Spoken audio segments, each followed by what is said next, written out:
Ya, susah dari toko buku sekarang.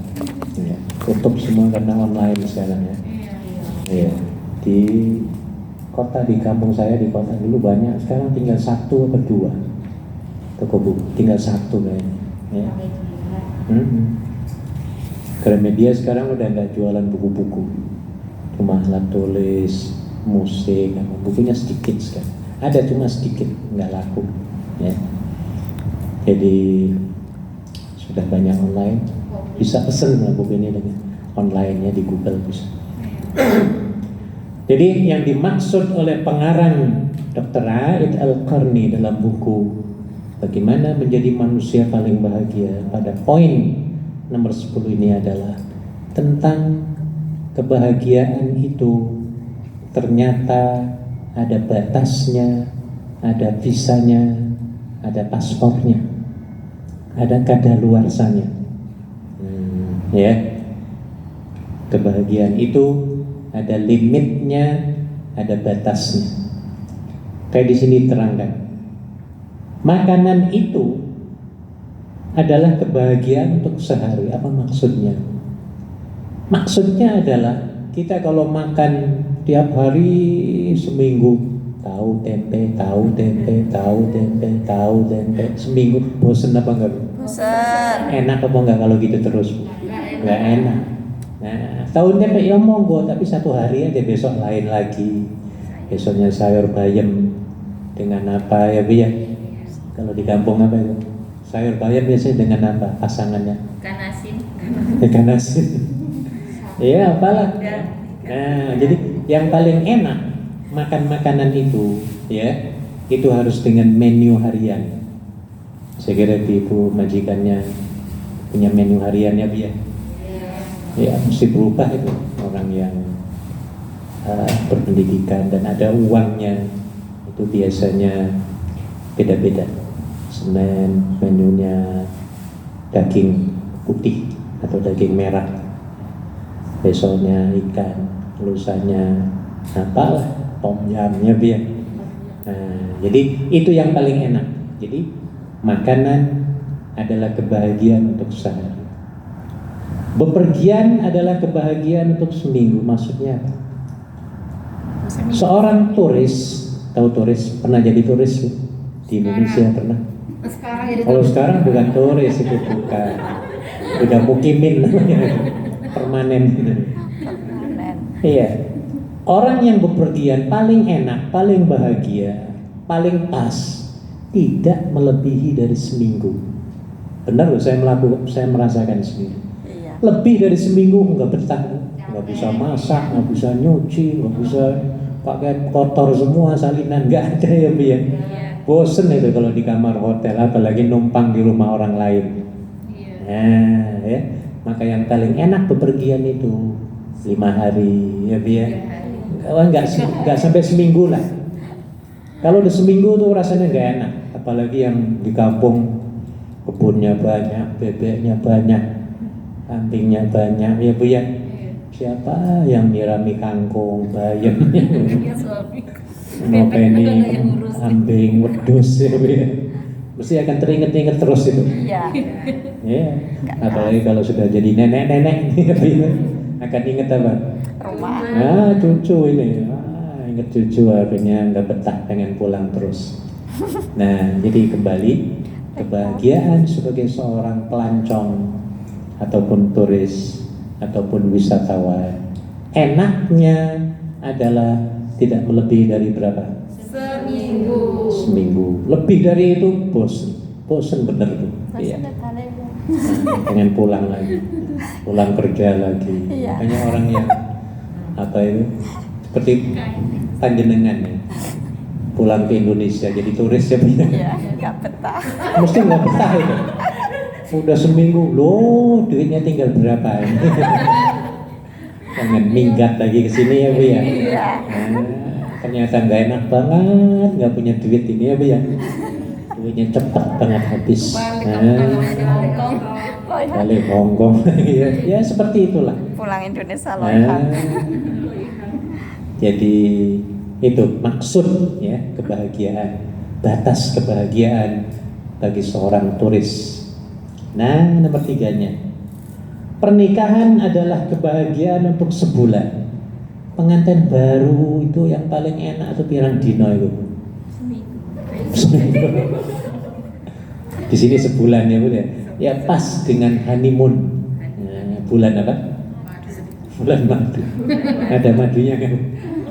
Nah, bulan madu kan bulan manis ya Bu ya. Iya. Maka pengantin baru itu nggak akan mungkin itu puyeng, itu nggak akan mungkin itu ngurusin makan karena memang enak. Ya Bu ya. Iya, mungkin kalau hari-hari pertama masih di orang tuanya mereka ya Bu ya. Terus saya udah sebulan berantem terus. Ya mungkin ada yang pernah terjadi seperti ini ya Bu ya. 1, 2 hari, 3 hari sampai seminggu enak, pengantin baru enak loh Bu ya. Lebih daripada itu wah sudah tangannya ngamuk ya, bukan tangan ngamuk, kalau tangan apa? Ngemplang ya. Mulutnya udah kasar-kasar semua ngomongnya. Dulu sebelum kawin ya Allah halusnya, yang keluar itu muah semua ya, yang merah-merah itu loh. Ya, habis kawin aja berantem terus. Setannya banyak ya Bu ya. Nah, setannya mengganggu kita supaya kita konflik terus, berantem terus, bergaduh terus. Maka yang paling indah bagi pernikahan tadi jaraknya berapa hari? 1 minggu. 1 bulan, bener ya Bu? Nah, itu secara umum ya. Harta adalah kebahagiaan untuk Islam, maksudnya dengan zakatnya. Enak orang kalau sudah membayar zakat itu enak. Habis zakat, ya kerja lagi, mondar mandir lagi, pondang panting lagi ya biar capek lagi, nanti bayar lagi, selesai. Kalau selesai menunaikan kewajiban itu indah. Dan yang terakhir di sini adalah sedangkan keimanan adalah kebahagiaan untuk seumur. Apa maksudnya? Maksudnya adalah orang yang beriman, dia dalam kondisi apapun dia akan tetap bahagia. Dicaci, dipuji, ya, dapat nikmat, dapat musibah, dia akan tenang hidupnya terus. Artinya tidak akan sengsara. Ya, kalau dia kesandung, dia mengucapkan apa? Inna lillahi wa inna ilaihi raji'un. Baru beli sepatu $500, tiba-tiba keluar masjid hilang. Inna lillahi wa inna ilaihi raji'un. Nah ini orang beriman Bu. Diuji malah justru dia dekat dengan Allah ya Bu ya, menghubungi Allah ya. Ini bedanya. Makanya dengan iman itu semuanya akan indah Bu. Dalam kondisi apapun ya, dia akan merasakan keindahan. Seperti Anda datang ke sini, kehujanan, keanginan. Kalau dia memang beriman betul-betul, ya, apalagi niat ke masjidnya untuk ibadah, maka pasti dia akan sampai ya, Bu ya. Hujan, angin, apalagi panas, tetap akan datang ya, Bu ya. Coba kalau nggak ada imannya, berat apa enggak Bu? Oh berat banget ya. Artinya madetnya di mana? Di Victoria Park. Ini beda ya. Makanya orang beriman ya, kebahagiaannya adalah selama-lamanya, dunia dan akhirat. Beda dengan orang tidak beriman ya. Orang tidak beriman kalau kesandung kira-kira ngomong apa Bu? Kalau orang sini apa kalau kesandung ngomelnya? Pernah enggak? Perhatikan ngomong apa Bu? Apa? Saya mampus lo gitu. Ataupun kalau orang Betawi bullshit ya. Bullshit. Bullshit. Bahasa Inggrisnya bullshit, sampai di Indonesia jadi buset. Indonesia itu enggak bener ya. Blackboard jadi blackboard. Lidahnya itu berubah. Tahu blackboard? Blackboard papan. Padahal blackboard. Ini blackboard. Berapa? Jawa Timur Blakbak juga kan ya? Iya, papan tulis itu. Iya, sama kampung saya juga Blakbak. Padahal dari blackboard, nggak tahu kenapa jadi Blakbak. Dek. Mungkin black itu dibacanya black. Boren itu mungkin angel jadi bak. Dek. Jadi pak. Ya Allah ya Rob. Udah jauh. Bahasa nggak tahu siapa yang ngajarin gitu. Bahasa Inggris jadi kayak gitu ya. Oke, itu nomor 10. Jadi fokusnya nomor 10 itu adalah tentang limit kebahagiaan ya di dunia ini. Jadi ibu-ibu mana yang pilih di nomor 10? The last one, Ya, insyaallah. terakhir ya. Keimanan adalah kebahagiaan untuk selama-lamanya. Enak ya. Makanya Anda beruntung, dan Nabi sendiri pernah mengungkapkan ketakjubannya terhadap perilaku orang mukmin. Ya. Beliau mengatakan, takjub banget nih orang mukmin ini. Ya. Ketika diberi nikmat dia bersyukur. Dan syukur itu baik baginya, itu kata Nabi. Jika dia ditimpa musibah, dia bersabar, dan itu baik baginya. Jadi nggak ada yang buruk ya, Bi. Iya, bagi seorang mukmin nggak ada buruknya di dunia, semuanya enjoy. Iya. Orang Hongkong mungkin mengira kita kalau puasa itu menyiksa diri ya, Bi. Oh, kamu menyiksa diri, gua makan musim panas kayak kan gitu ya, Bi. Kita yang melakukan rasanya kan enak ya, Bi. Malah kalau bisa 1 tahun itu jadi Ramadan ya. Ya, Dan, nggak ada dosa. ya. Iya, tapi kan nggak enak. Pedagangnya itu pada tahu Pak, pedagangnya kayak ikan itu. Caca ya, kamu puasa ya? Udah pakai kerudung puasa, mumpung di pasar katanya beli jajan gitu. Pasti ada yang tahu kan? Iya. Ada ya gitu, makanannya nggak ada yang tahu. Iya. Masa apa ngasih buah apel hadiah? Iya. Mumpung di pasar.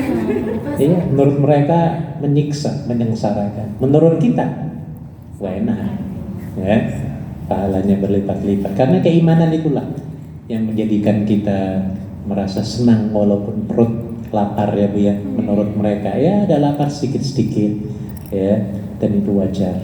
Ya, mendidik kita untuk menjadi penyayang, ya, dengan mengingat saudara-saudara kita yang tidak berpunya, ya. Mereka nggak bisa makan siang misalnya, pagi makan apa nggak tahu ya. Maka itu kita dididik untuk siap siaga ya, untuk masa yang akan datang. Sekiranya ya ada kondisi yang tidak kita harapkan ya, kita udah siap ya, sudah biasa kita berlapar-lapar ya, Bu ya. 11 tolong dibaca. Kebahagiaan itu tidak ada pada kemuliaan nasab atau pada emas berlian. Kebahagiaan itu terdapat dalam agama, ilmu, adab, dan tercapainya tujuan. Ini Bu, nasab keturunan tidak menjamin kita bahagia. Ada orang sombong lagi ya, wah bukan keturunan Nabi. Ada, saya masih ingat itu, saya masih aliyah ya. Iya, keturunan Nabi, tapi nggak sembahyang itu anehnya. Iya, masih ingat saya nggak perlu sembahyang. Aku keturunan Nabi, wah saya kesel banget waktu itu. Masih muda saya, wah panas saya, ingin jotos saja. Benar ya, keturunan Nabi, nggak perlu sembahyang karena sudah dijamin oleh Nabi. Ya, ini ya, namanya sombong. Ya, jadi keturunan tidak menjamin kebahagiaan seseorang. Maka nggak perlu kita itu menyanjung keturunannya, Bi ya. Nggak perlu semuanya keturunan Nabi kok. Iya. Iya. Anda saya termasuk keturunan Nabi siapa? Nabi Adam. Oh lagi rame di Indonesia sekarang ya, tentang masalah Habib, keturunan Nabi, banyak yang palsu. Wah lagi ribut nih. Rame sekali. Apalagi ada kejadian baru ini ya. 1 bulan lebih yang lalu ya, Bi. Ngikuti nggak? Ikuti yang itu apa yang Iya, tetangga habis ya. pengajian. Iya.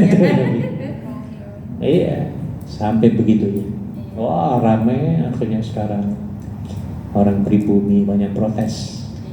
Iya. Nggak tahu. Iya.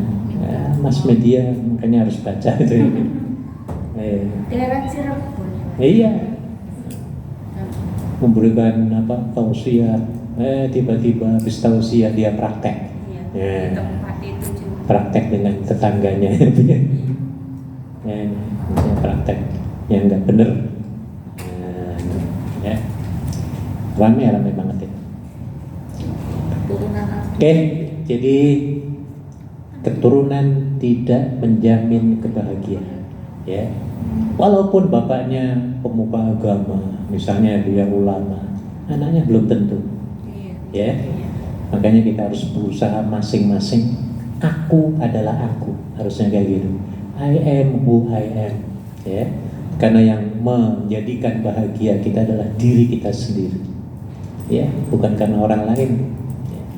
Bukan karena numpang kekayaan orang lain, numpang nama paman, nama orang tua, nama keluarga, ya.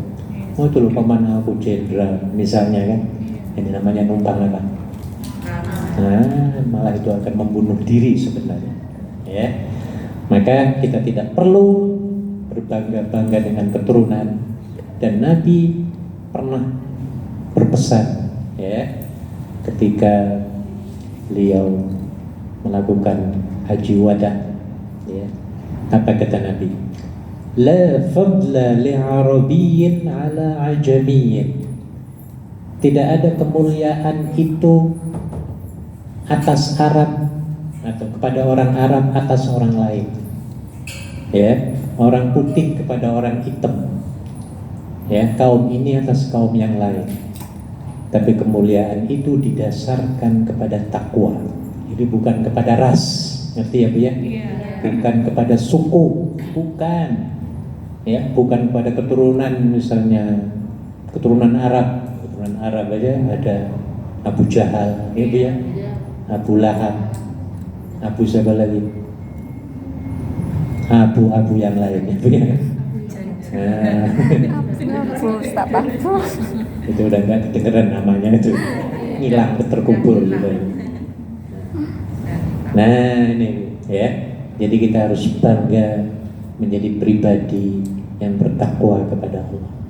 Maka dalam surah Al-Imran disebutkan, ya, orang yang paling mulia di sisi Allah adalah orang yang paling takwa kepadanya, ya, bukan karena kayanya, bukan karena jabatan posisinya, tidak, ya. Nah, ini. Ada yang apa nyanyian Roma Irama tentang takwa? Ada. Yang miskin jangan bersedih, terus yang kaya lo apal semua. Terus derajat manusia di sisi Tuhannya, terus bukan karena harta, derajat manusia di sisi Tuhannya, terus imannya nggak ada, bukan karena takwanya. Iya, jadi bukan karena hartanya, ya, bukan karena keturunannya, bukan karena emasnya dia pakai 2 kilo, ya. Bukan itu, bukan jabatan, posisi, harta, keturunan, nasab, ya, tetapi yang paling memberikan jaminan kebahagiaan mulia adalah takwanya, keimanannya kepada Allah Subhanahu wa Ta'ala. Udah di sini ditambahkan bahwa kebahagiaan itu terdapat pada agama. Banyak ibu, agama kita harus pertahankan terus, ya Bu ya. Karena ini sumber kebahagiaan, ya. Orang yang jauh dari Tuhan mesti hatinya nggak akan kentem itu, Bu. Iya. Maka kita harus bangga dan terus kita top up, upgrade, terus tingkatkan keimanan kita, ya, agama kita, karena ini sumber kebahagiaan. Kemudian ilmu ini membahagiakan kita. Orang nggak ada ilmunya mumet. Saya kasih contoh. Saya dulu dengan keluarga ketika jalan-jalannya jam 11 malam pulang ke rumah, tiba-tiba baru sadar kuncinya di dalam rumah. Ya, kalau Anda gimana seperti itu? Panik kalau kan? Ya panik. Saya juga panik, wah, ya Allah gitu kan? Ini gimana? Akhirnya muter-muter anak saya yang kecil dulu itu. Ini mesti ada di 24 jam, cari di Google. Ya biar, telepon 10 menit datang, hampir jam 12. Masuk datang ke pintunya, klak 1 menit terbuka. Iya, padahal nggak ada alat, nggak tahu alatnya apa itu. Ya. Kayak itu tuh. Iya, 1 menit nggak sampai itu, Bu. Itu karena ada ilmunya. Ya, sudah 1 menit terbuka, dapat 450. Bahagia apa enggak dia? Saya nggak punya ilmu, waduh ruginya ya Bu ya. Punya ilmu itu dapat membahagia. Ilmu apa saja, ya maka kita harus berilmu. Ya. Cari ilmu apapun, ya itu akan dapat membahagiakan kita. Ilmu masak, ilmu apapun lah. Kemudian adab apa lagi adab? Ya, orang yang beradab pasti akan tentrem hatinya. Sebaliknya orang yang marah-marah terus akan kacau hatinya, ya Bu ya. Pas jam 1 kita sampai di sini dulu. Insyaallah kita sambung nomor berapa? 12 ya. Ya, baik, mari kita tutup. Ada MC-nya kan? Nah ya, silakan buat, nggak usah pakai ini ya. Waalaikumsalam warahmatullahi wabarakatuh.